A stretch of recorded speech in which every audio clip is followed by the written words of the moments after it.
BJP నేతలు పిచ్చి చేష్టలు మానుకోవాలని నిజామాబాద్ బీఆర్ఎస్ నేతలు హెచ్చరించారు. ఇందూరు అభివృద్ధిపై సీఎం కేసీఆర్ ప్రత్యేక దృష్టి సారించడం బీజేపీ జీర్ణించుకోలేకపోతుందని ఆగ్రహం వ్యక్తం చేశారు.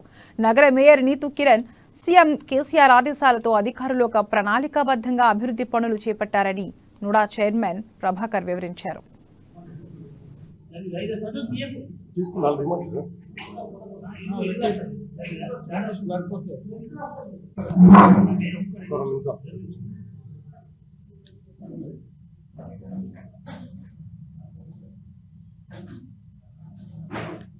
కూడా తెలుసు.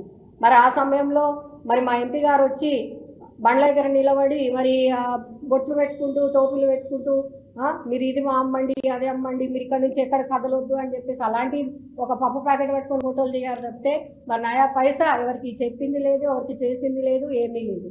అంతేకాకుండా వాళ్ళకు సంబంధించినటువంటి బీజేపీ అంటేనే బడా జూటా పార్టీ అందరికి కూడా తెలిసిన విషయమే. వాళ్ళకు సంబంధించినటువంటి ఏ నాయకుడు కూడా నిజామాబాద్ నగరాన్ని దృష్టిలో పెట్టుకొని ఏ అభివృద్ధి కార్యక్రమం ఒక నయా పైసా తీసుకొచ్చి చేసింది లేదు. ఇది నిజామాబాద్ నగర ప్రజలు నిజామాబాద్ చరిత్రలో ఇప్పటి వరకు మనం చూస్తా ఉన్నాం. కాంగ్రెస్ కావచ్చు, తెలుగుదేశం కావచ్చు, ఎన్నో పరిపాలించినాయి. ఎక్కడున్నాయి అక్కడే ఉన్నాయి. మన గత 8 సంవత్సరాలుగా మన నిజామాబాద్ ఒక్కొక్కటి మా ఎమ్మెల్యే గారి అధ్యక్షతన మరి ఇంప్రూవ్ చేసుకుంటా పోతా ఉన్నాం. ఇప్పుడు అవన్నీ సాగుతా ఉన్నాయి పనులు. మరి అందులో భాగంగా ఈరోజు నిజామాబాద్ పట్టణంకు మరి ముఖ్యంగా ఏదైతే కలెక్టర్ గా కావచ్చు, ఇంకా కొన్ని స్థలాలు, ప్రభుత్వ స్థలాలను ప్రత్యేకమైన దృష్టి పెట్టి మరి వాటిని డెవలప్ చేయాలని మంచి కూడా తెలుసు. మరి ఆ సమయం